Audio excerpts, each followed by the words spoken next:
tem duas perguntas, dois assuntos que estão na conversa de todos nós essa semana. Todo mundo falou sobre esses dois assuntos que eu vou dizer agora. Em algum momento essa semana, você encontrou alguém e disse assim: oi, tudo bom? E a sequência da conversa foi: e que calor, né, gente? Foi ou não foi? Vocês falaram isso essa semana? Ou ouviram de alguém? Mas que calorão, né?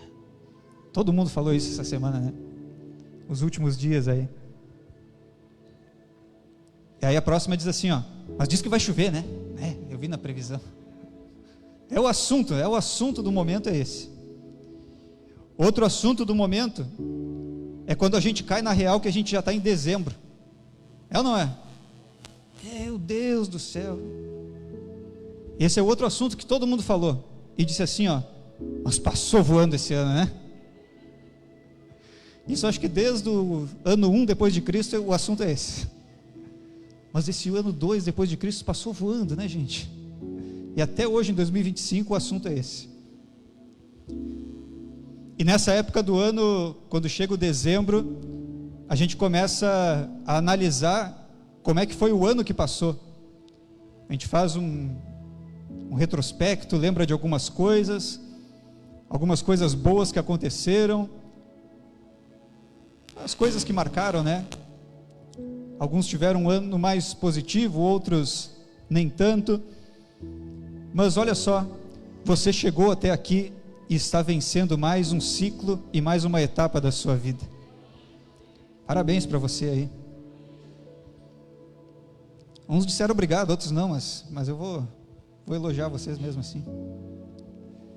Você venceu mais um ano, está vencendo vários desafios.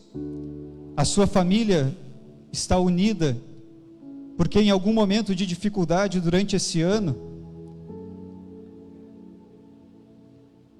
quando as coisas complicaram, talvez no casamento, com os filhos, com os pais, você decidiu não desistir, mas permanecer firme, acreditando no amor, no propósito de Deus, acreditando que permanecer valeria mais a pena do que largar tudo.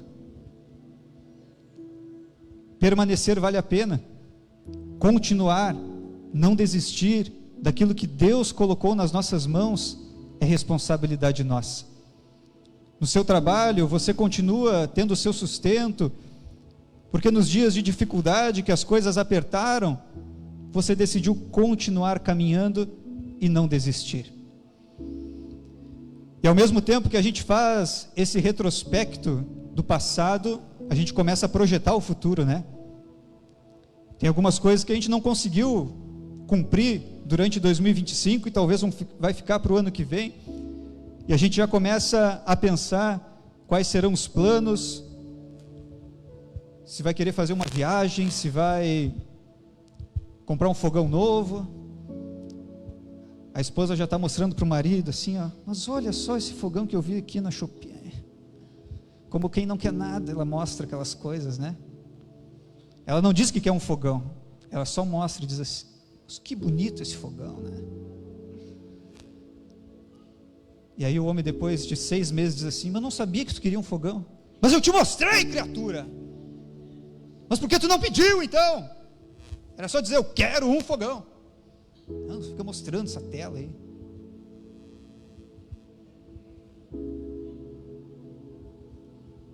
As duas me olhando.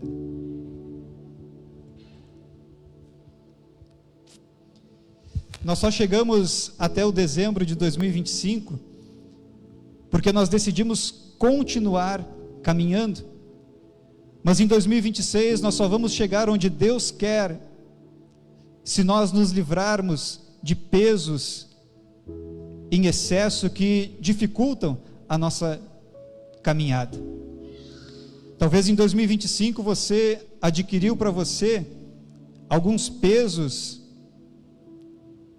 que em dezembro você chegou desgastado, cansado, mas ainda tem 27 dias para você fazer uma limpa nas suas emoções, nos seus ambientes,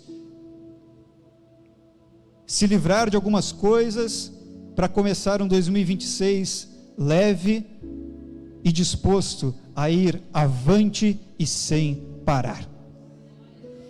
É isso que o autor de Hebreus diz numa frase desse versículo que eu quero ler com vocês, ali em Hebreus 12:1, na parte B do versículo, ele escreve: portanto, deixemos de lado tudo o que nos atrapalha.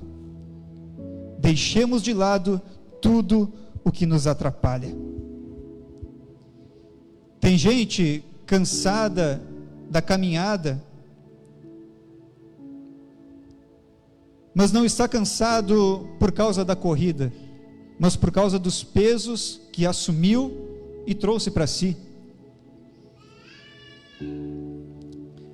Tem um cantor que canta uma música, né? Ele diz: é fácil demais viver em paz, a gente é que complica tudo. A vida com Jesus é leve, leve, leve, leve. Sabe por quê? Lá em Mateus ele fez um convite: todos que estão cansados e sobrecarregados, venham a mim, e eu lhes darei descanso. Mas por que para ti está pesado?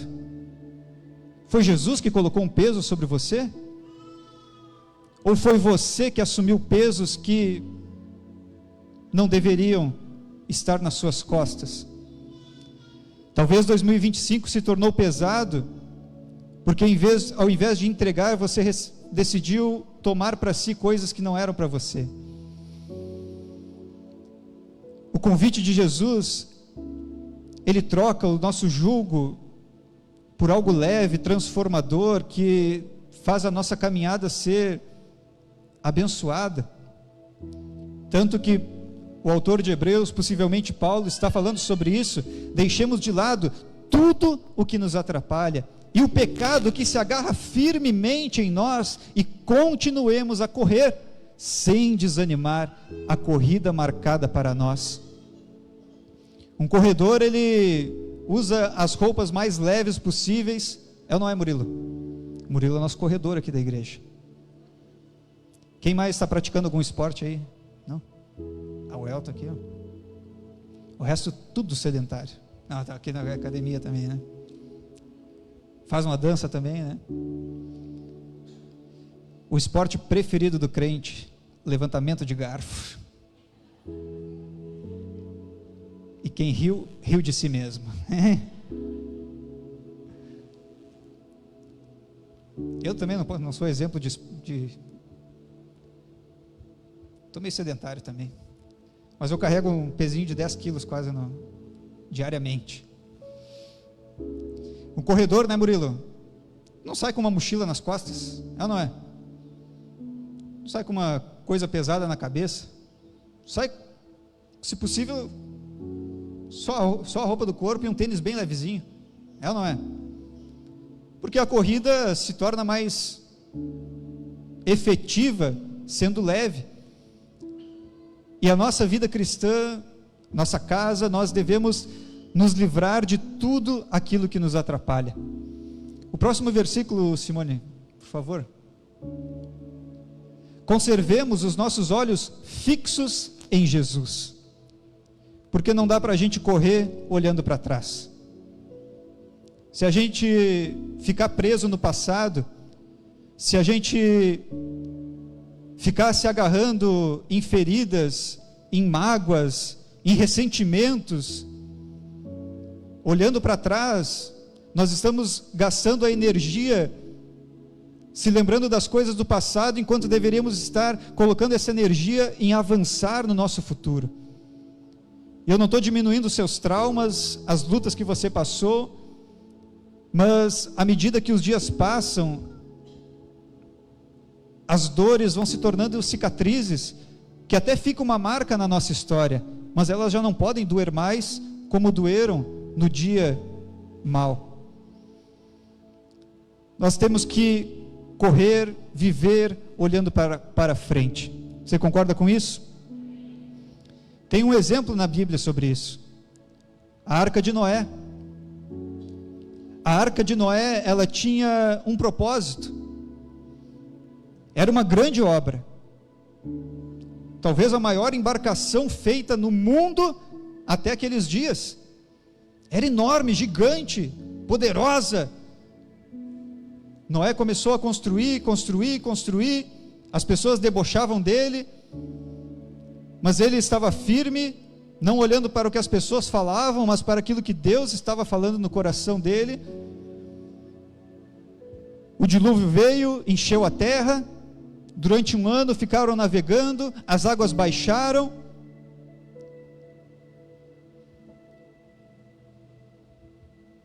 E a arca? Cadê a arca? A Bíblia não fala o que aconteceu com a arca.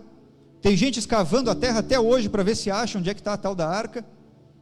Porque a arca serviu para um ciclo, de um momento da vida do Noé e da família dele, e de todos os animais. Quando passou, ficou para trás. A gente não vê o Noé dizendo assim: ai, a minha arca, Jesus. Ai, a minha arca que deu tanto trabalho para eu fazer. Ai, tanta madeira que eu gastei ali, tanto esforço que eu botei, meu Deus do céu. Não tem nenhum registro na Bíblia sobre isso. Porque ele usou a arca quando precisou, teve o tempo de utilidade, não usou mais.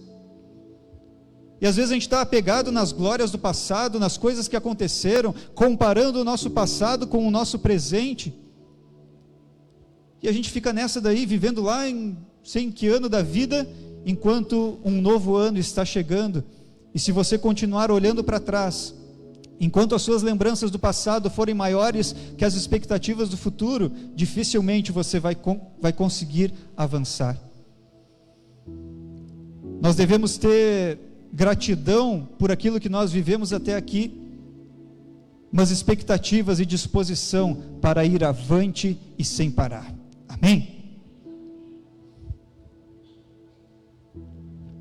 A vida cristã não é uma caminhada leve quando carregamos pesos desnecessários, feridas maltratadas, mágoas engolidas, frustrações acumuladas.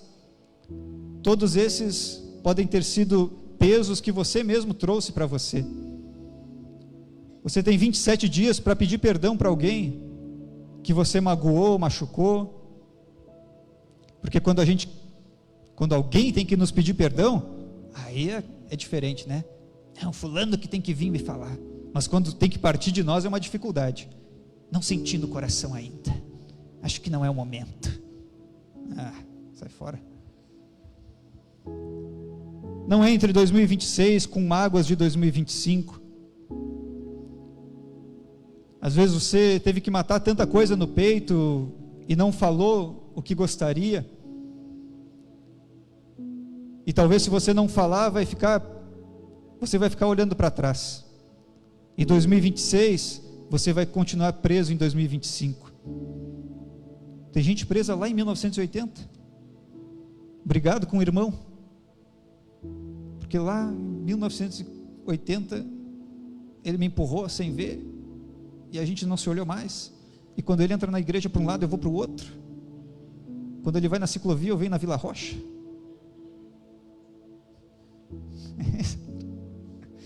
Não é tu, né? Porque tu estava ontem e hoje, né? Tu está nos dois.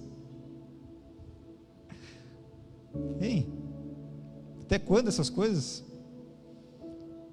Quantos céus vão ter para nós morarmos? Não consegue conviver dentro do mesmo prédio, quanto mais o anjo do porteiro lá vai ter que escolher um dos dois, não vai ter jeito. Se não aceita entrar no mesmo ambiente que o outro. Feridas maltratadas, mágoas, ressentimentos. Talvez hoje vai terminar o culto, você vai ter que mandar mensagem para alguém, chamar alguém para conversar, esclarecer alguma coisa que ficou mal entendida. O corpo de Cristo tem que andar junto, não separado. Jesus nos ensinou isso quando levantou Bartimeu do pó e fez descer Zaqueu de cima de uma árvore, mostrando que o corpo de Cristo anda junto, não desunido.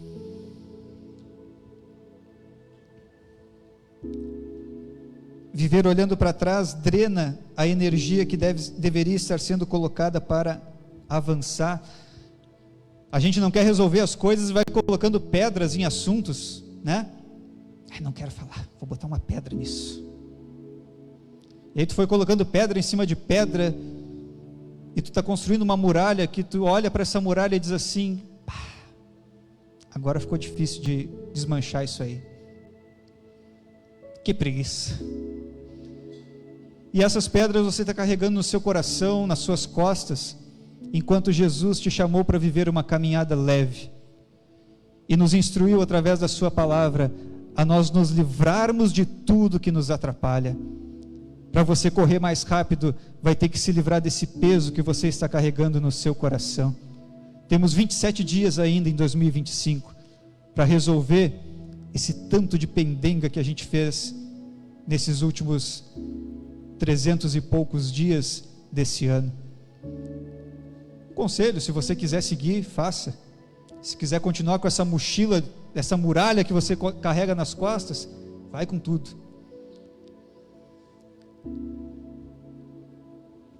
O problema não é apenas o que nós vivemos, os traumas que nós passamos, mas o que nós decidimos continuar carregando. Nós devemos ter gratidão por tudo que vivemos, mas nosso posicionamento vai definir como serão os nossos próximos dias. E é um pouco do que eu quero falar agora, falando sobre o nosso posicionamento como cristãos. Meditando nessa palavra, me veio uma definição de crente. Certamente alguém já falou sobre isso em algum momento, deve ter pregações parecidas na internet. Mas tem uma definição de crente, sabe qual que é, Eduardo? O crente culposo. Sabe o que é o crente culposo? Tem homicídio culposo, né? Que é quando como é que é? Mata sem a intenção de matar. É assim que fala? É assim, né? O crente culposo é aquele que até vem na igreja, mas não tem intenção de se firmar. O crente culposo, ele até frequenta os cultos, levanta as mãos, quando o Elton falou, levante suas mãos. Daqui a pouquinho, depois da pregação, vai fazer uma cara de oração assim, que a Annelise vai sair correndo para tirar uma foto. Essa foto tem que estar na capa hoje, essa cara de oração linda que tu está fazendo. O crente culposo, ele cumpre uma rotina religiosa, ele não programa que ele vai cair, que ele vai pecar, que ele vai se sujar inteiro do pecado, mas ele também não está muito afim de perdoar o irmão, estender a mão para o perdido, abraçar quem está precisando. O crente culposo está meio que em cima no muro, sabe? Ele até vem na igreja, mas não tem intenção de se firmar. Ele até frequenta, põe um hino quando chega em casa, mas não tem a intenção de ser alguém como um filho de Deus. Porque no final das contas nós não somos, Jesus não morreu na cruz para nós sermos simpatizantes da fé. Cristo se entregou para que nós possamos viver como verdadeiros filhos de Deus. Um simpatizante não tem interesse de viver a eternidade com o Senhor, porque ele não tem interesse de aqui na terra compartilhar a vida cristã com seus irmãos. No dia de culto, se tiver qualquer outro compromisso, ele troca o culto pelo outro compromisso. Vamos na igreja? Não, hoje não dá. Vamos sair para comer um lanche? Ah, vamos então. Vamos no culto hoje? Hoje eu estou ruim, não vou conseguir. Vamos assistir um Grenal? Opa, vamos lá. É agora. O crente culposo sempre coloca outras prioridades naquilo que deveria ser o essencial, buscar o reino de Deus em primeiro lugar e confiar que as demais coisas serão acrescentadas. O crente culposo é aquele que põe pedras nos assuntos, cria muralhas, cria bloqueios, mas nunca se posiciona para removê-las. Vai acumulando feridas, vai acumulando mágoas, e a caminhada se torna tão pesada que uma hora desiste. Você conhece inúmeras pessoas que se afastaram da fé, mas talvez nenhuma delas vai dizer: me decepcionei com Jesus. É ou não é? O testemunho é sempre: o fulano me falou uma coisa que eu não gostei, o pastor passou na rua e não me cumprimentou. Lembre-se sempre que o pastor tem miopia e astigmatismo e não enxerga direito. Talvez ele simplesmente não tenha te enxergado. O testemunho de quem se afasta da fé geralmente é uma treta gospel que aconteceu. Nunca foi Jesus que fez alguma coisa, mas o crente culposo tem os seus olhos nas pessoas e não em Jesus. O crente culposo tem os seus pés firmes não sei aonde, numa areia movediça, e não na rocha verdadeira que é Cristo, o nosso Senhor. Quando nós vivermos verdadeiramente como filhos de Deus, a nossa emoção pode ser abalada, porque uma hora eu vou decepcionar você, e eu me comprometo, não me comprometo não, mas uma hora vai acontecer, e se a sua fé estiver firmada em mim, aí tu vai desmoronar. Uma hora você vai me decepcionar, é ou não é? Ainda bem que, esse silêncio eu gostei. É raro um silêncio que eu gosto na igreja. Mas a gente é tudo ser humano, é ou não é? A gente erra, a gente falha, tropeça, e aí? Vai largar tudo? Vai jogar tudo para o alto? Vai abandonar Jesus por causa minha?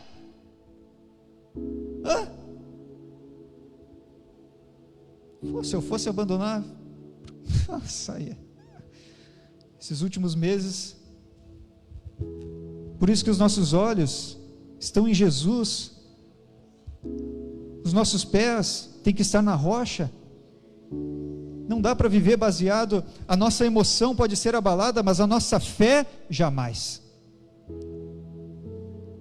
As frustrações entre nós podem nos decepcionar, fazer chorar, entristecer, mas a nossa fé é diferente.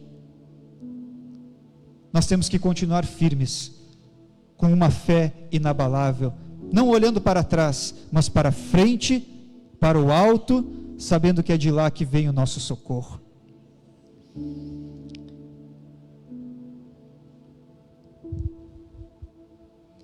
O crente culposo, ele espiritualiza aquilo que deveria ser resolvido com posicionamento. O crente culposo espiritualiza aquilo que deveria ser resolvido com posicionamento. Essa semana eu vou contar para vocês o que aconteceu. O inimigo se levantou contra o meu carro. Eu estava andando há 5 dias na reserva, Elton. E tu acredita que esse diabo sujo se levantou na minha vida? E eu estava saindo aqui da igreja, indo em direção à Rede Vivo, e o carro se apagou. E eu pensei: meu Deus, o que aconteceu? Satanás sem vergonha sugou toda a minha gasolina, não é possível, só porque eu estou há 5 dias na reserva. Apagou o carro. Sorte que eu consegui encostar. Eu estava com o bispo ainda, botei ele nessa. E você sabe que carro antigo sempre tem que ter um garrafão dentro do carro, né? Eu já aprendi essa, eu tinha 5 litros, e saiu eu e ele, rumo ao posto. Olha o Motorola aí, ó. Esqueci de repreender o Motorola hoje. Meu Deus do céu, ele não falta. E aí saímos lá, enchemos a garrafa, e o inimigo, não satisfeito, 3 dias depois fez a gasolina acabar de novo. Vocês acreditam?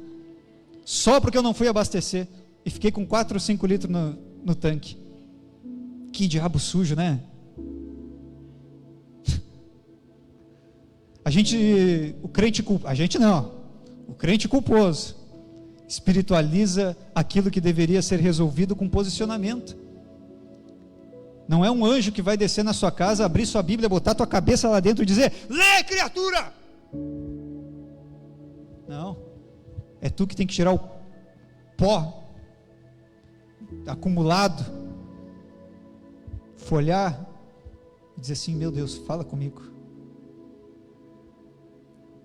Não é um anjo que vai chegar na tua casa, dar um chute nos teus joelhos, dobra os teus joelhos, ou coisa ruim, e vai orar. Tu está só resmungando.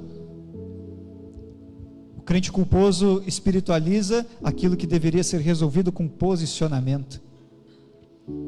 Não é Deus que vai te arrancar dos ambientes que você está frequentando, estão afetando a sua fé. Não é Deus que vai mudar a direção do seu carro quando você está lá indo buscar um negócio para esfriar a cabeça. É você que tem que decidir. Escolher as pessoas que influenciam você, os lugares que você frequenta, é um posicionamento seu, não é o pastor. Aqui a gente está instruindo, mas a posição é uma decisão individual de cada um de nós, é ou não é? Ai, mas apareceu um varão tão lindo na minha vida, pastor. E aí tu está pedindo um sinal para Deus, e tu ora: Senhor, se o Sandrinho não for para mim, tira ele da minha vida. Ele fica me mandando foto de visualização única no WhatsApp, mas se não for da tua vontade, tira da minha vida. Ele manda mensagem para mim e para 52 gurias, mas se eu for a escolhida, me dá um sinal. O Sandrinho é casado, Deus, mas se não for da tua vontade, tira ele. Oh, meu Deus do céu, que vontade de... está na cara, meu Deus do céu, o que falta? Espiritualizando o que deveria ser um posicionamento seu. É ou não é? Amém ou não amém? Só o amém funciona também. É ou não é? Não dá.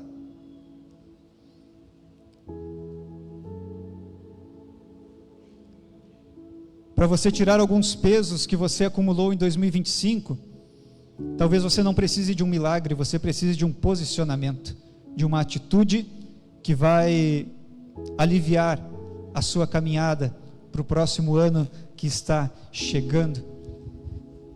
Não comece 2026 olhando para trás, comece olhando para o alto, tomando posição e decidindo viver a vida que Deus te chamou para viver. O crente culposo, ele não assume responsabilidades, ele está sempre colocando para os outros. O crente culposo não aproveita as oportunidades de evangelizar. A gente está no projeto aqui, orando já por mais de 500 pessoas, falando de Jesus para elas, e tem gente que só fica olhando e vendo a vida passar, e se fosse teu chefe te dando uma ordem, tu já teria feito, preenchido, e no outro dia já teria entregado, mas você leu na Bíblia e não obedeceu. O que mais falta para estender a mão e dar uma oportunidade de alguém conhecer Jesus e ter a sua vida transformada? O crente culposo é egoísta, quer tudo para si.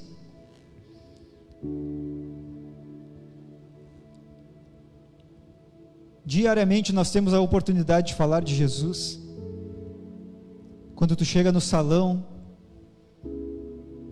para fazer tuas unhas, e a mulher diz assim: pá, tu entrou aqui, sentiu uma coisa boa, uma paz quando tu vem aqui mais vezes. E aí tu abre essa tua boca santa para dizer assim: bem que eu li no meu horóscopo hoje, quem é de Capricórnio vai trazer luz na vida das pessoas.